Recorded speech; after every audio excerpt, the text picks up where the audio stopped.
Welcome to XYPN Radio, where your host Alan Moore brings you into a community of fee-only financial planners who want to profitably and successfully serve Gen X and Gen Y clients. If you're ready to get the knowledge you need from leaders in your field, learn from forward-thinking advisors, and take action on your own goals, XYPN Radio is the show for you. Here's your host. Hello and welcome to this bonus episode of XY Planning Network Radio. Yes, it is a bonus episode because, as you notice, we normally publish once a week on Wednesdays, but once a month, my business partner, Michael Kitces, and I will be coming together to answer listener questions. This is a mailbag episode because we're going to be reaching into our kind of list of emails and questions that we get throughout the month from listeners, and we're going to both be giving our opinion. I like to call these Alan and Kitces Unhinged. We love these. These are just such a fun opportunity to really be able to answer your questions. So we agree more in this episode than I like. I'll admit, since normally we argue a lot, and for some reason in this episode, we just don't. So be sure you join our VIP community at xyplanningnetwork.com/VIP and ask your question in our private member group so that you can get us arguing. So be sure to ask us some controversial questions because that always gets us revved up. We'll be sure to do our best to get it answered on the air. So today we were actually able to answer 4 listener questions. They focus pretty heavily on niche marketing and growing your practice. So if those are areas of interest, then we probably have some answers that may be of interest to you. But the last question was actually my favorite because I got to tell the story about how Kitces and I actually met and started working together. So if you want to hear an absolutely adorable online dating success story, be sure to listen all the way through and you'll see what I mean. You can check out the show notes at xyplanningnetwork.com/12. And again, this is a bonus episode. We will resume normal schedule this Wednesday with our once a week. But again, we'll be doing these once a month. So definitely be sure you join our VIP community so you can submit your questions. Now, all of this month's episodes are brought to you by New Planner Recruiting, the leading recruiting firm integrating new financial planners into unique and exciting growth opportunities with firms nationwide. You can check them out at newplannerrecruiting.com, and you can also go listen to my interview with their co-founder, Caleb Brown, at xyplanningnetwork.com/9. All right, here is our first ever mailbag episode, Alan and Kitces Unhinged. Hey, Michael, welcome back to the show. Good to be back, Alan. So you don't know this, but this is a bonus episode, which you do know, but you don't know the name of it is Alan and Kitces Unhinged. Unhinged. Unhinged. That's how exciting this episode's going to be. Oh, boy. So we talk about a little bit in the intro, but today is basically mailbag day. So we get questions all the time from listeners. We get them by email. We get them through Twitter, through our VIP community on Facebook. And so at no point do we actually get a bag of mail. Shockingly, no, but we do have a virtual mailing address if they want to send us something. So we could theoretically, if you want to type up a letter, let me know. I'll give you the address. I will guarantee for any listener, if you actually type up a letter for our physical mailbag delivery, we will answer it. I guarantee you that gets you to the top of the priority list for mailbag questions to answer. Anything that actually comes in a mailbag. So true. So we get all of these questions and, we try to address a lot of the bigger ones with guests on the show and different vendors and educational providers, things like that. You'll hear episodes like you've already heard from Michael and I talking niche marketing specifically, because that's always a big topic of conversation. But then there's these questions. And so we wanted to take the opportunity to just throw the question out there, and Michael and I are going to go back and forth with our answers. So as you will probably find, Michael and I rarely actually agree on things because he's old and washed up and I'm young and don't know anything. So that's kind of how these things work. So those are your words, not mine. That is very true. Okay, so we'll kick it off, and I'll let you take the first stab at this one. So this came from Anonymous. You can always submit questions anonymously. People talk about the struggle to build a book of business, whether it's with a broker dealer or some other avenue that they've tried first. But I'm not really hearing how they're able to actually attract initial clients once they start their firm. I think specifics on how long it took, how it was done, realistic expectations on how many clients to expect in the first year would be helpful to hear. Now, this is certainly something that you're going to hear more of from our guests. And if you listen to the last episode with Mary Beth Storjahan, you will actually hear some more numbers because we're starting to ask this question. But Michael, what are you hearing from folks that are struggling to start a business and then they, I guess they're struggling to get clients in one avenue. They kind of go their own RIA route. Are you seeing success? What are you hearing? I think there's no question that getting started from scratch is brutal. It's rough.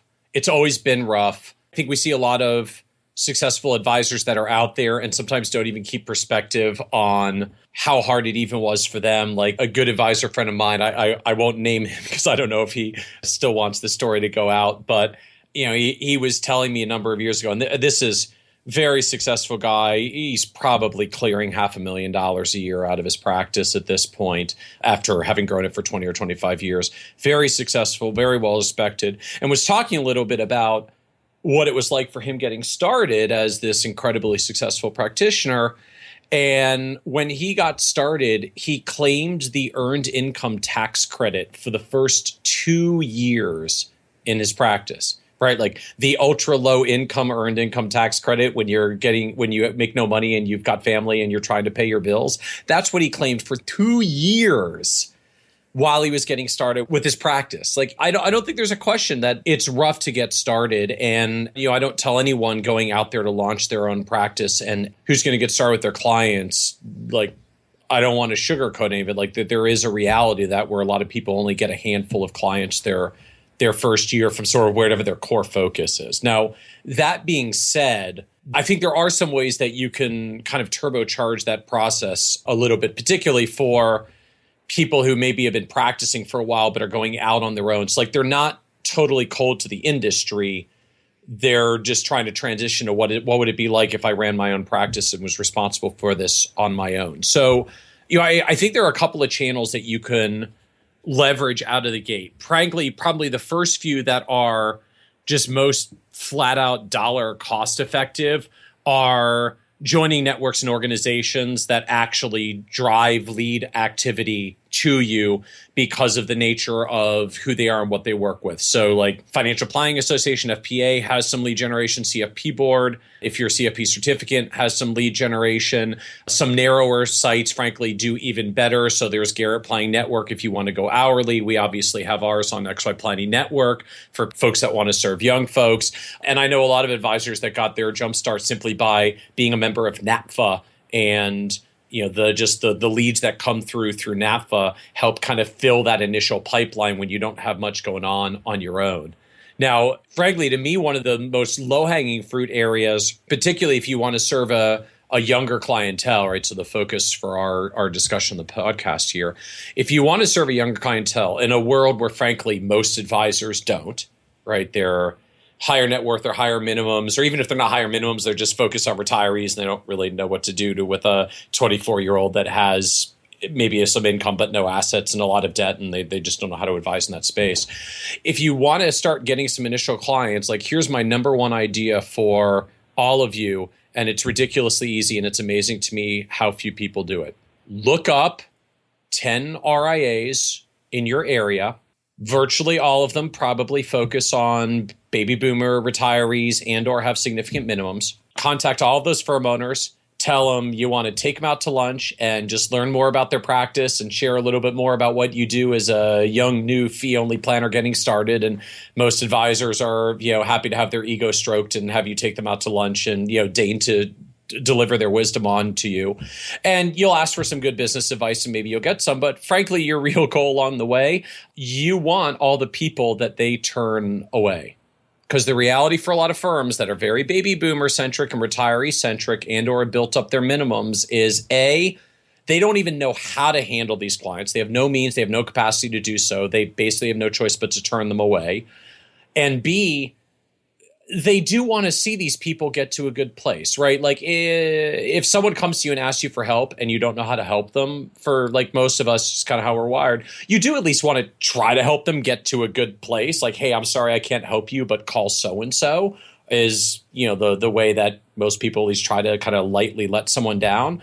So when an experienced advisor gets a young client that they can't help with and they say, oh, I'm sorry, I really don't work with folks in your situation, but call so-and-so, you want to be so-and-so. And like, I don't mean it to sound bad, but like you can build an amazing practice by basically taking other advisors' cast-offs in a world where so many advisors are not interested in or just don't have the framework to serve young clients, even when the revenue can actually be pretty decent for someone who's just getting started with their practice and is going to charge a monthly retainer structure or something along those lines. So find some of the website organizations that can drive lead activity and just network with other advisors in your area who are not serving these people, and just make it clear that you serve them, and let their failed business development attempts getting in front of people that aren't a match for them become your clients. Let them do their business development for you.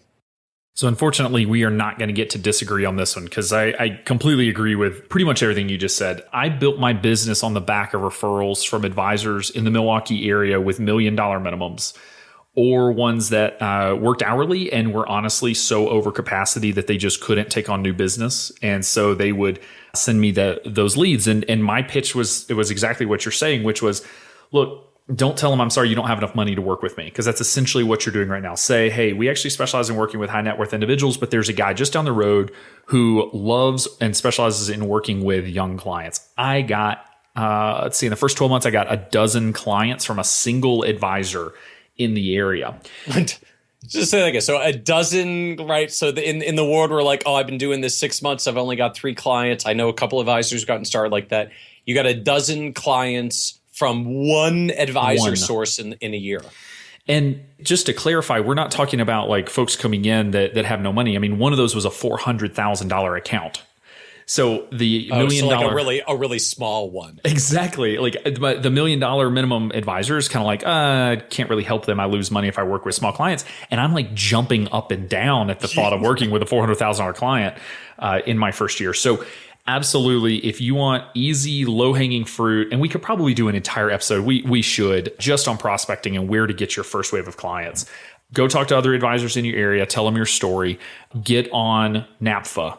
We drive leads, Garrett drives leads, all these other organizations can drive leads. NAPFA is phenomenal about it. They don't really advertise it all that hard. I probably talk more about it than NAPFA does. Very strong lead gem. Now, circling back to the actual original question, we kind of rabbit trailed off on prospecting, which is totally fine. I think it's a really important question. This question was really around the specifics on client acquisition and realistically, what's it taking? And what I can tell you is that, I think we've all heard the number that most smaller RIAs will grow by 1 new client a month. That's kind of the golden rule growth for smaller firms. That generally comes from client referrals. Honestly, that's where most firms actually grow from. So when you're just starting out, you obviously don't have the luxury of client referrals. But I would say that 1 client a month is an insanely conservative number. And from, anecdotally, from what I have seen from the 125 firms that we brought on board with XY Planning Network, 2 clients a month on average is actually not unreasonable. Now, your first month or two, maybe a little bit slower, and you're always going to have big months, you're going to have small months. But you heard from Sophia Berra in episode 3. You heard from Mary Beth Storjahan in the last episode. You're going to see these stories of, actually 2 new clients a month is very reasonable. And as you grow and really focus on your niche market, those clients will create more client opportunities. And so that growth rate may increase even. So just for rules of thumb, I'd actually have to pull up some of my old numbers. I think I grossed $42,000 in my first 12 months in business. Again, that's gross. So obviously had expenses out of that. And it took me about, I think, another 6 months to hit my pre-getting fired salary of, I think, around $60,000 of actual net revenue in my pocket. Yeah. And there's an important thing to note to that as well, that when you're building clients on a recurring revenue model, like just the dynamic, the reality, it's kind of a slow grinding process that compounds for you over time, right? Even if you just go to the classic AUM model for a moment. So like I've seen advisors that have gone through this. They're like, awesome, I got $100,000 account from someone. It's like, great. So even if you're charging 1% AUM fees, 3 months from now, you'll get $250. Exactly. Now you kind of see like why historically a lot of advisors built on commissions, because when you're doing a share commission and your $100,000 account gives you $4 or $5 grand in the bank in 2 weeks, it was actually a lot easier to get going. So there is a challenge of just how that pipeline is a slow grind, but because your clients are generally recurring revenue, whether you're doing monthly retainers, as we advocate for XY planning, or you're supplementing with AUM as well, one client a month is kind of may feel like a small amount of new revenue every month, but after 12 months, it's actually becoming a decent amount of revenue. And after 18 months, it's becoming better. And after 24 months, it's becoming better. And then by 36 months, you're not just getting your 1 or 2 clients a month, but the clients are referring the clients. And maybe some of your clients are adding dollars and things are getting bigger. And there's just this compounding effect that gets better and better over time. That's kind of the nature of the beast. So I think it's important just to recognize as well. Like I've on the one hand, I've seen advisors get really anxious because they kind of have this income number in their head and they're doing the slow grind, and the slow grind isn't getting them very fast because it's a slow grind for a reason. Just kind of remember or recognize where that pipeline gets you over time. And on the flip side, like this is why you do need to have a plan about how you're going to bridge that income gap from maybe what you used to make when you were in a salaried position versus what you can grow to over the span of a few years as you get clients and kind of accumulate recurring revenue, recognizing that it's going to feel like a dry spell for a while. Like you will take a hit, 1 step back to take 2 steps forward, maybe 2 steps back to take like 5 steps forward. That's part of the dynamic, and you need to be prepared for that. Totally agree. All right, we're going to move on to the second question. And this one is actually out of our VIP community. And just as a reminder, if you go to xyplanningnetwork.com/VIP, you can sign up for our private group, which will allow you to interact with our guests, interact with Michael and myself, other XY Planning Network members, other community members to ask a lot of questions. And it's a great place to go and be able to ask some of these questions, which actually some of them would have already gotten answers inside the community. And this is just kind of Michael and I throwing some answers on. So this question came out of our VIP community. It says, what's the best way to get referrals from CPAs? I've tried sending people to several, yet I haven't received a referral from any of them. In fact, I referred a prospect to one CPA. They ended up referring that client to a different advisor because the prospect raised a concern about my youth. Pretty frustrating. Wondering when those referrals are ever going to come back my way. Wow. So, wow. Yeah. I'm just stuck on the sheer unprofessionalism of I referred a client to a CPA, and the CPA guided the client to another advisor. Essentially poached them. Yeah. Well, I guess to be slightly fair to the CPA for a moment, if I got a referral someone that was doing a really crappy job for clients, then I suppose I would try to politely guide them somewhere else too. But not my client complained I was doing a bad job, but my client complained that I was maybe a little young. So instead of taking that referral and then saying, actually, he does a really awesome job, including working with people like me, the guy redirected him to another advisor. Yeah, wow. I feel for you. That's a tough. Let me take a swing at this. So don't refer any more people to that guy. That would be step one. Step one, yeah. Yeah, let me take a swing at this because I'm actually not all that high on center of influence networking. And I think some of this comes down to we all have a skill set in terms of marketing. Some people are just really good in different areas. I was never very good at networking with CPAs and attorneys, and it took me a while to finally. Was it the beard? It could have been the beard. I think I scared them. No, I didn't have a beard when I was. It was probably the fact that I look 18 without the beard. Yeah. I probably had the same problem that this question asker did. I think the issue is that attorneys and CPAs, like most financial advisors, are total generalists. And they basically work with whoever walks in their door. And I think that's a real struggle whenever you're trying to get referrals from them, especially if you're following our recommendations in terms of developing and really defining a niche, is it's hard for them to refer to you. One, if you're a generalist, just in general, it's hard to refer to you. But if you have a niche, they come across so few people in your niche because they're working with everybody. And out of their 400 tax returns a year, they have 4 people that you'd actually want to work with. We see this all the time with advisors that have partnered with tax practices, and they say, yeah, we were doing, I was talking to an advisor today, we were doing 2,000 tax returns a year. I thought everyone was going to become a client, and ultimately they didn't. Part of this is the nature of the way taxes work, i.e. the government forces you to do your taxes. They don't force you to actually do financial planning. But I think the way that you really leverage centers of influence, whether it be estate attorneys, CPAs, I did have some good luck working with career coaches, sometimes therapists, is to really look in your niche. Look at your marketplace and say, who are their centers of influence? Not necessarily who's a CPA that has a successful practice. who is the estate attorney that really specializes on working with new parents? If your niche is new parents, if you work with newlyweds, don't worry about the CPAs. Go after people that work with brides. So photographers, wedding planners, go network with them as your center of influence, because I think ultimately they're going to have a much more targeted list for you to go after than going after kind of the general list that is, I think, very typical in the CPA and attorney world. So a few thoughts from me as well. So one or two things there I think Island highlighted that's really worth noting. Number one, and I see this all the time across the industry. Frankly, we've experienced it in our own practice, our own advisory firm, and I've heard the story forever from advisors that I know. So I'll apologize in advance for any attorneys or CPAs who are listening to the podcast as well, because I'm about to slightly insult you. You guys are terrible, terrible salespeople. So true. You're worse at business development than most of us as advisors. And the reason is actually, it kind of makes sense when you think about it. Alan actually mentioned it. Like when you're a CPA, people have to do their taxes. The government mandates it. And if you're a business of any size, someone has to do your accounting, or like you're basically going to screw up your money and go out of your business because the cash flows are just going to fail. So like tax and accounting work is something that people buy. You don't have to sell them on it. They're going to buy it. You just maybe have to either convince them to do it with you, or basically just hang your shingle, open your door, and wait for the business to walk in. And it actually can.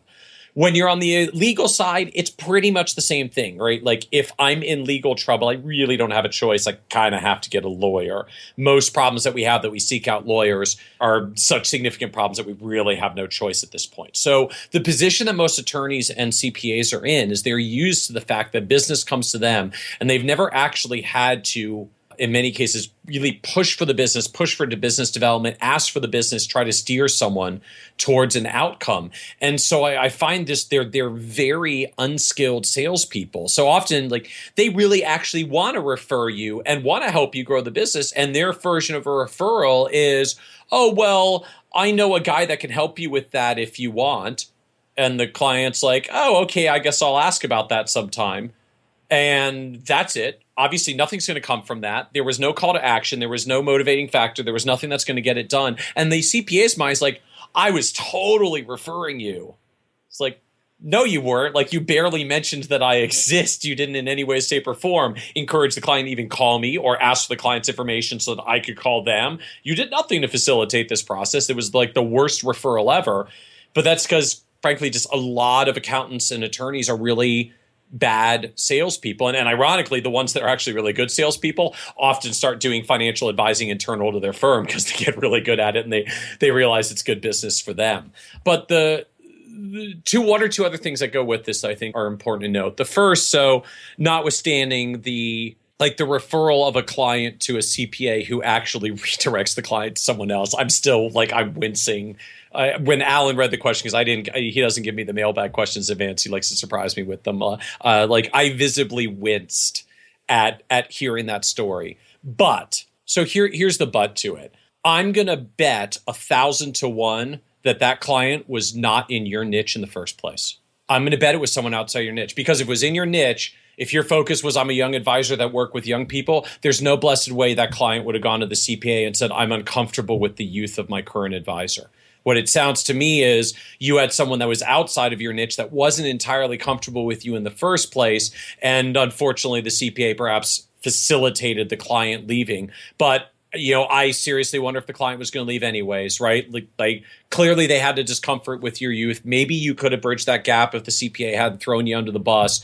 But if they were squarely in your niche, I really question whether it would have happened in the first place. And that to me still speaks to an issue of like, okay, where really did this client come from and how did you get them? And why did you have that person instead of someone else that may have been close to your niche? Like indirectly, this is one of the reasons why I often do get to the point of advocating once you get some presence in your niche, in your focus area, yeah, you really should turn away people that are not in your niche. Why? Because when you take the ones outside your niche, it becomes situations like this where they're not great clients, they're going to have a higher risk of turnover, and they're certainly not referring you, right? When they're not even comfortable enough to work with you and they ask other people to refer away from you, they're certainly not going to send people to you. When you're in your niche and you get more people in your niche and you spend all your time there, that's where you're building the synergies of creating more of a presence in that space and more of a flow. And it can be really hard to find a CPA and or a state attorney in your niche. I mean, we understand that, I don't go to attorney conferences, but my attorney friends tell me that everyone else is banging on their door telling them to, beating the drum to be, to pick a niche, and they're not doing it either, like most advisors. Another thought that I had when you were chatting, Michael, was one thing that I did one time. I did not make this a common thing, but I did it one time for an estate attorney that I really believed would be a great center of influence. Was I actually put them through my planning process at a reduced rate.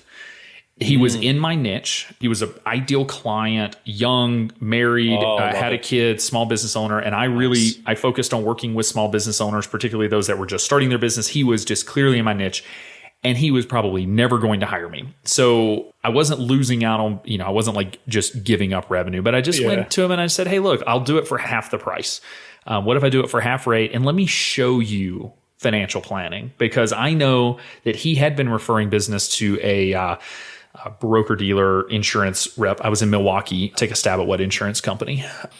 And I knew that what I did was so different from what the insurance salesman did that I could showcase it. So I just did a plan for him. And sure enough, I did end up getting several referrals that made it worth my while to have done that plan. But so I wouldn't make that standard practice. I wouldn't do that for 100 people. But if you've got 2, 3, 4 people really core to your niche, especially those that just don't understand financial planning, have no idea what it is that we do, I think it's okay to show them what we do and maybe do a project with them one time, deal, or you take them through the comprehensive planning process. And one other thing I would note for this as well, we've kind of made it about the niche, but I want to circle back to it once more. Just the sheer importance of having some kind of focus. So ultimately, the goal to this is have some clear niche, some clear positioning, so that when you go to an attorney or CPA, you say, look, here's who I work with. Here's my specialized group. So like in your scenario, like I just want the young professionals that are upwardly mobile, but they're starting a business, they're starting family, and they're going through all this stuff. That's probably why they came to you for accounting, because they've never had an account before, but they're starting a business, or they came to you for their wills and because they've never had them before, but now they have kids, so they're getting started. That's who I specialize in. That's who I love to work with. Those are the only people I work with. And you actually want to be deliberate about saying that's the only people I work with. I know I find advisors, like, they're terrified to do that because they feel like they're giving something up. But look, the reality, CPAs, attorneys, they get hit up by a zillion advisors all the time who are everything to everyone. So if they're going to refer anyone to you, your one chance to get your slice of the pie is to be really focused about who your slice of the pie is, not the least of which, because all your competition says they're generalists, that when you identify that one person, that one type, it's going to instantly come to mind for them when they meet that person. You're the guy or you're the gal because you own that, as Steve Worsham likes to say, you own that spot on their brain. That's the opportunity of it. Although the other piece to me about all of this, and you said it earlier on, I think you're absolutely right. I'm going to guess for most people, by the time you really start focusing in on a niche and a place to focus, frankly, attorneys and CPAs really probably shouldn't actually be your primary centers of influence in the first place. It should be in your niche, right? Like if you're going to focus on police officers, you should be like making inroads to the local fraternal order or whatever the organization is. If you're going to work with teachers, like, are you speaking at teachers associations and writing in publications that teachers read? Like, it's not about attorneys and accountants. Like, what are the COIs that are relevant for them in their space, in their industry? If you're working with young parents, how many mommy blogger communities are you in? If you're working with newlyweds, how many wedding planners do you know? Those are the kinds of centers of influence I'd be targeting in the first place. A, because they're really more targeted to who you're trying to probably work with anyways in your niche. And B, nobody else is talking. Right? A zillion financial advisors hit on every attorney and accountant who's got a decent client base. I'm going to bet that almost no wedding planners have been hit up lately for a fee-only financial planner who specializes in newlyweds. Like, you can own that for them. It's so true. And I totally agree. So attorneys and accountants, I would say while they get the most attention, they should be the lowest on your totem pole when it comes to centers of influence. And if you're not sure, ask your target market. That's actually how I found a career coach that basically specialized in helping people break the corporate bonds. They went to her to say, hey, I hate my job. What do I want to do? And if they were starting a business, I encouraged her to send them my way. And I got some referrals that way. So, and to your point, no one else was hitting her up. Like that. Yeah. That's not a common. That it's just not a common pitch. But it's a fantastic one if it's wonderful. Your niche is working with people in that space. And again, to me, that's the whole point. Like the reason why I pound the table so hard around having niches, having focus. This is what makes you truly differentiated from the zillion other advisors that ask people for referrals. This is what helps you figure out what places you can go to build relationships with centers of influence that are not the same centers of influence that everybody else pounds the table on. And this is how you get a clear presence where someone just meets a person and instantly says, oh, you should talk to my friend Alan because he works with people just like you, right? No one's like, oh, you're at least 50 years old and you look like a millionaire. So you should meet my friend Jimmy because he works with millionaire baby boomers. Like nobody associates themselves that way. That's why it's so hard to build referrals as either a generalist or frankly, where a lot of advisors build their practices. Absolutely. All right. So our next question comes out of our VIP community as well. And it says, you guys talk a lot about finding your niche.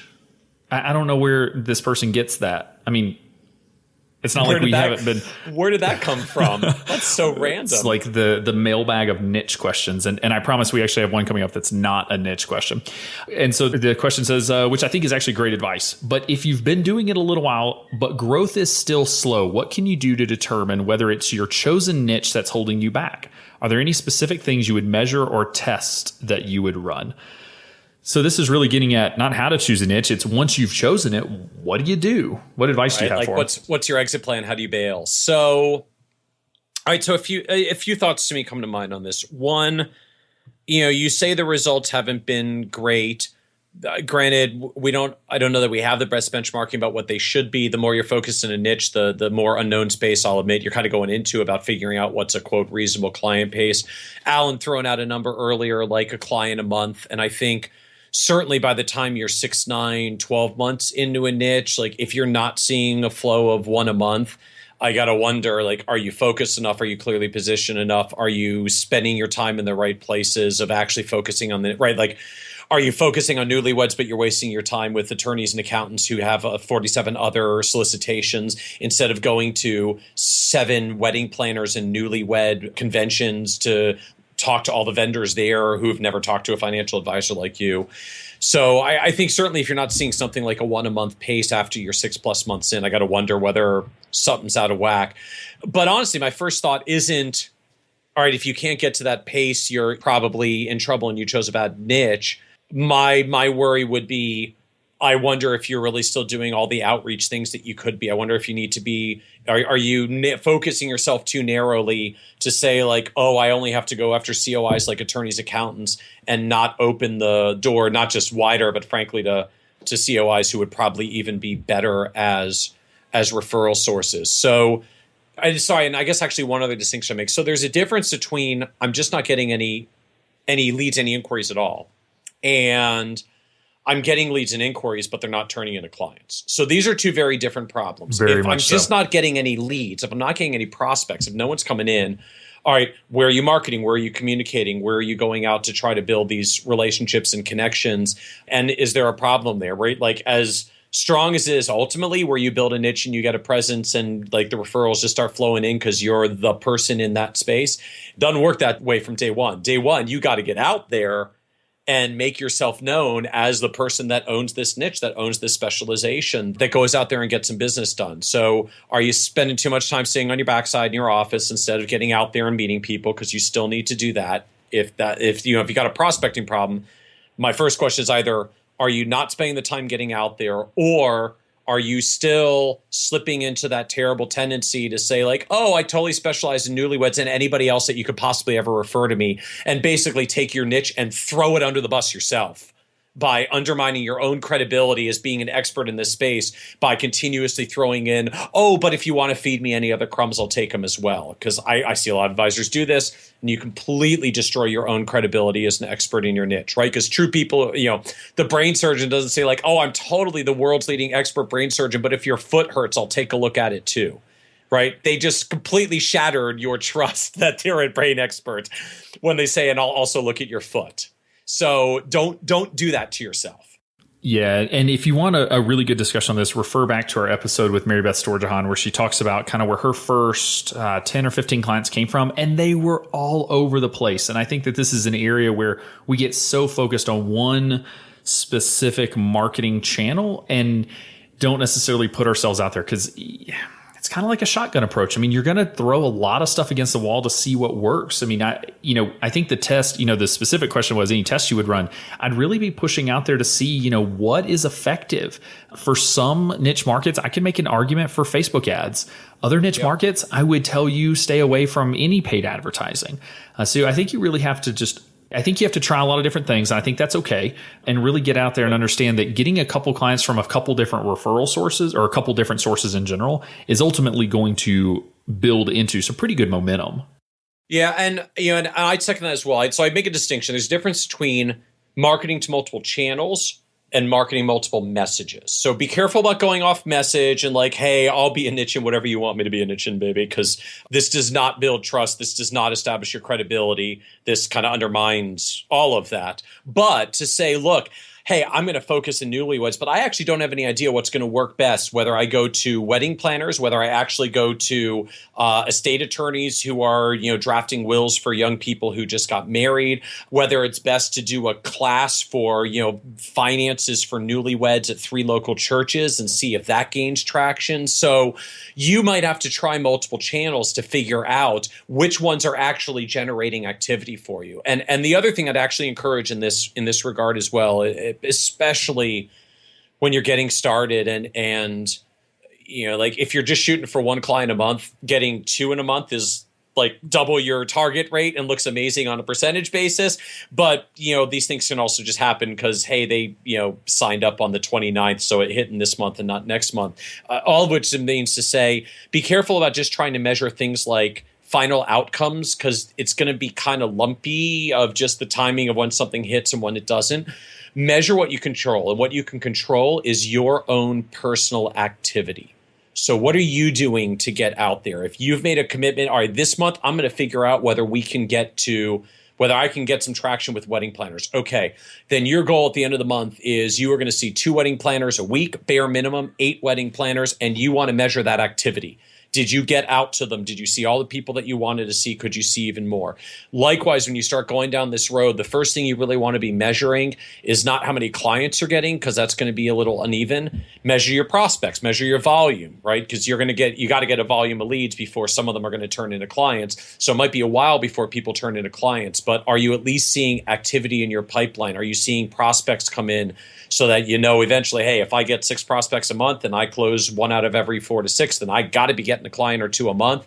So as long as I can keep the pipeline going, I know I should be able to get clients out of this. So what can you do to make sure that pipeline is staying full? So focus on kind of the activity items you can control, trying to drive prospects, trying to get out there, making the connections, and look at whether the clients are coming later. Now, that being said, the one last piece about where I would raise the question of like, when do you just really have to look at bailing? So the number one trigger for bailing, I have a high volume of prospects. I'm meeting with them and no one is turning into a client. What that basically means is you got 1 of 2 problems. Either you've done a terrible job creating a service for them, so you need to spend more time listening to them and tweaking it. So take 10 of them out to lunch, say, I'm not here to do business with you. I just want to understand the problems of people like you so that I can figure out how to make my service better for people like you. And if you're still not getting there and you're getting no's, and the reason basically comes down to no one can afford it, that's kind of your number one, that it's just not going to work, right? If you're getting to the people, you're finding them, you're meeting with them, you have a compelling service offering for them, they agree it's a compelling service offering for them, and they just can't afford you, then you've got a real problem. But that's pretty much the only thing that would make me unequivocally bail on a niche offering. Almost all the rest are basically just about refining it, right? I thought these people wanted an all-in-one service, but it turns out they really just want to figure out how to merge their cash flows together because they just got married and they don't know how to merge the spending habits together. So you know what? You got to make a new thing. It's a $300 crash course on getting your finances straight as a newlywed couple. And you put together a 2-hour program that's all about how you do separate accounts or joint checking accounts, or when you should do separate and when you should do joint, and how you manage the household cash flow. And stop trying to sell them comprehensive financial planning if that's not what they want for the stage they're at. Listen to what they want.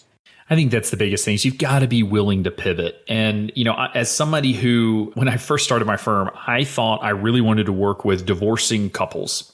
Now, I had a strong background in financial therapy because of my college program. I'd worked with Rick Kaler, one of the top financial planners for people kind of in this like merging of money and kind of therapy, psychology space. So I knew my target market. I knew what they were looking for. I knew the services they needed. I went out and got the CDFA. And if anybody knows me, I go all in with anything that I do. So I went all in and I met with my first divorcing couple, and I swore I would never meet with another divorcing couple.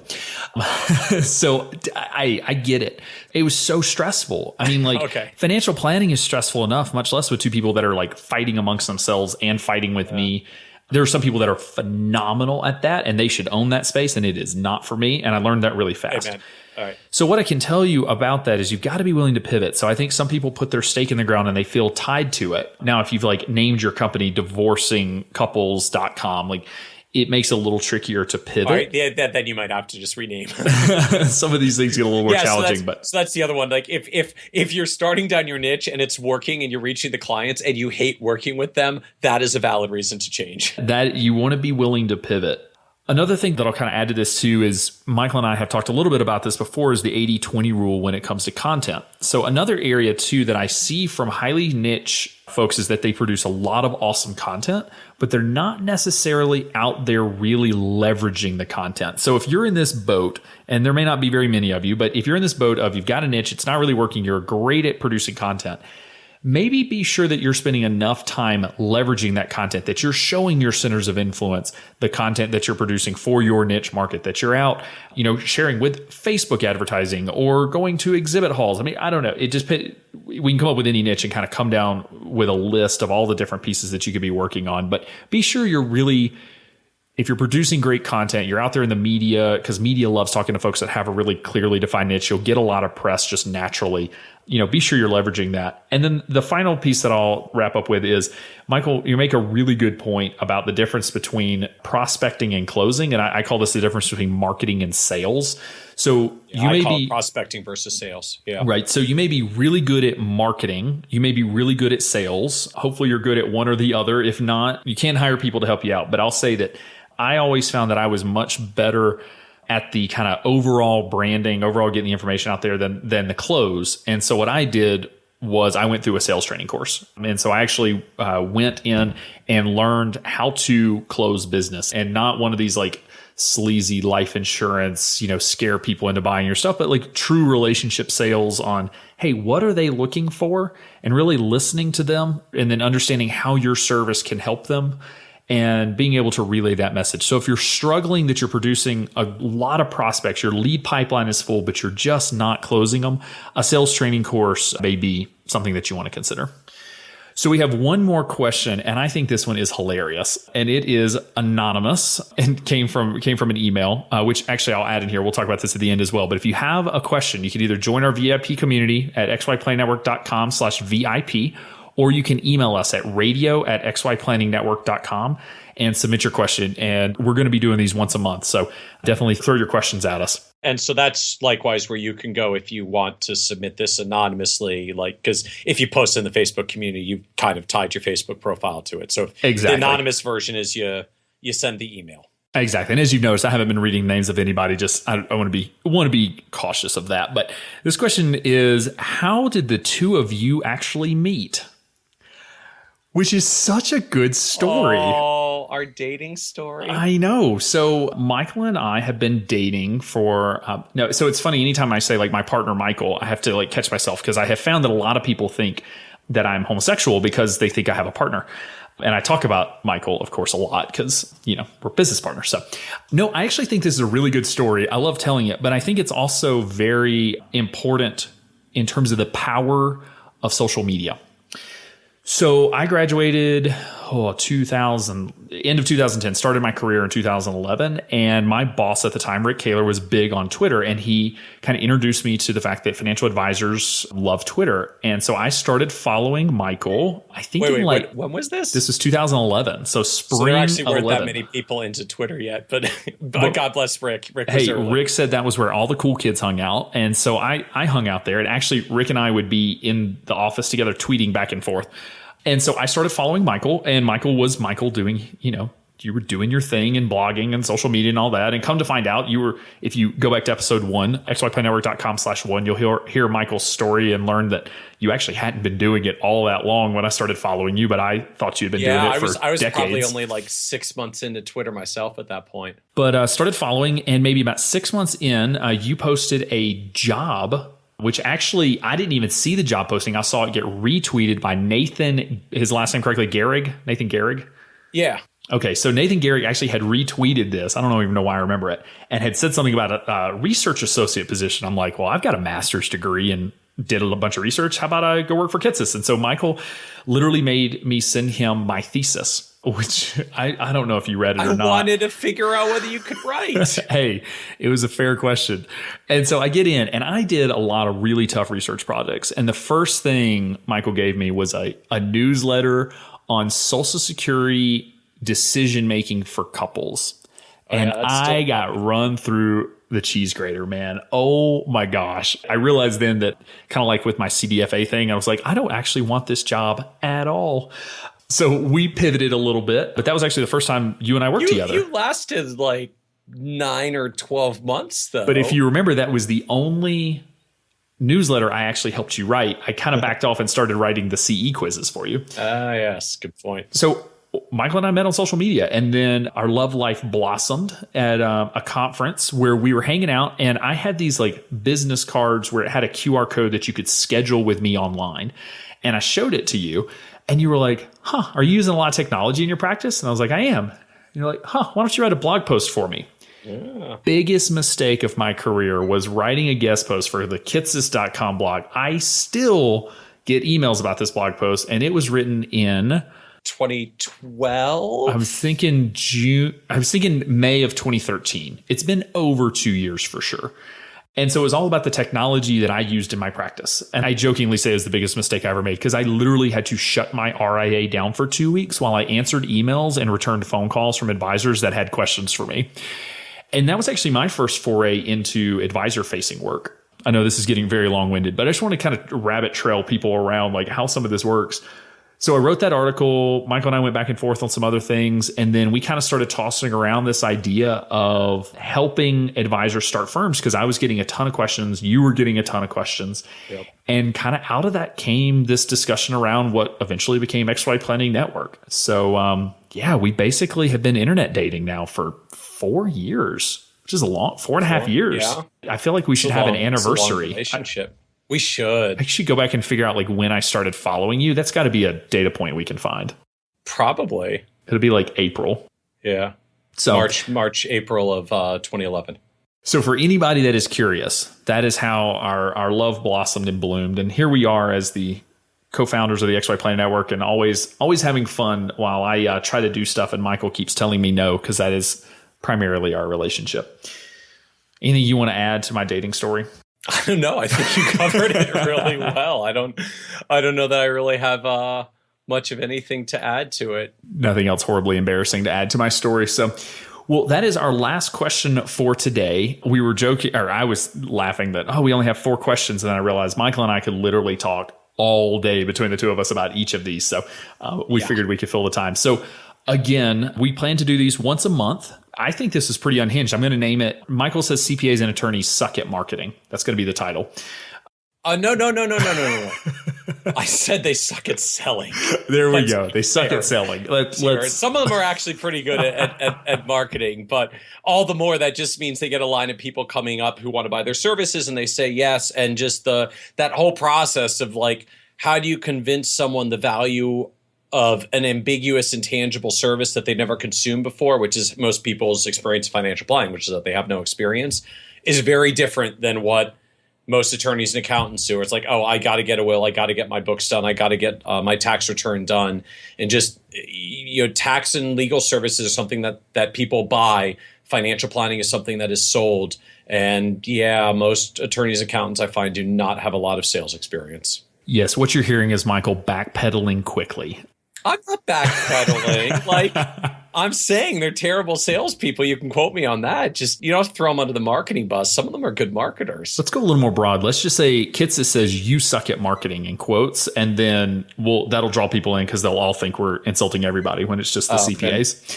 Fantastic. So this has been fun. So this is a bonus episode. It's not going to go on our normal weekly, but we're going to be doing these once a month. So again, xyplannetwork.com/VIP. Join the Facebook community. It's totally free. Gives you the opportunity to interact with us and everybody else and ask your questions. And we'll definitely be pulling mailbag questions from those. And also email us at radio@xyplannetwork.com. And we will do our best to get your question on the air. And be sure to look for something that you think is going to incite Michael and I to argue. Because I think we've been spending enough time together now that we're starting to agree on a lot of stuff, which basically means I'm convincing you that I'm right most of the time. Or is that the direction of it? I kind of feel that way. Does that seem reasonable? No. I think it's very much. I'm slowly lifting you up to my elderly, wizened standards. It's probably fair, which would not be very hard given we won't be too rude. Anyway, all right, everybody, thank you so much for tying in today. This has been a ton of fun. I hope you enjoyed the bonus episode. Remember, we do these once a month, so be sure to join our VIP community. Or you can email us at radio@xyplannetwork.com so we can be sure to get your question answered on the air. You can definitely check out the show notes at xyplannetwork.com. And just a reminder, in order to join the VIP community, it's xyplannetwork.com/VIP. Or if you're on the road, you can text XYPN radio, all one word, XYPN radio to 33444 to get access. This month's episodes are brought to you by New Planner Recruiting, which is the leading recruiting firm for financial planners nationwide. New Planner Recruiting offers many opportunities and resources to coach and support Gen Y planners as they launch into the profession. Firms nationwide partner with New Planner Recruiting to source, screen, and integrate the perfect fit for their needs. Led by passionate and experienced financial planners, New Planner Recruiting has a refined, dedicated, and personalized plan to help both candidates and firms position themselves for success. Now, I worked with New Planner Recruiting when I graduated back in 2010, and I was really impressed by the process they use to not only evaluate and place young planners, but to place them with the right firm for them. Be sure to check them out at newplannerrecruiting.com, and also be sure to listen to the episode where we have an interview with New Planner Recruiting co-founder and CEO Caleb Brown at xyplannetwork.com/9. Thanks so much for joining us today. We'll see you next time. You're not alone, and you're not crazy. It's scary starting, building, and growing your own financial planning firm. And that's why we put together a free private community just for you, the Cutting Edge Financial Planner. Go to xyplanningNetwork.com/VIP or text XYPN Radio to 33344 and join a network of thousands ready to change the lives of Gen X and Gen Y clients.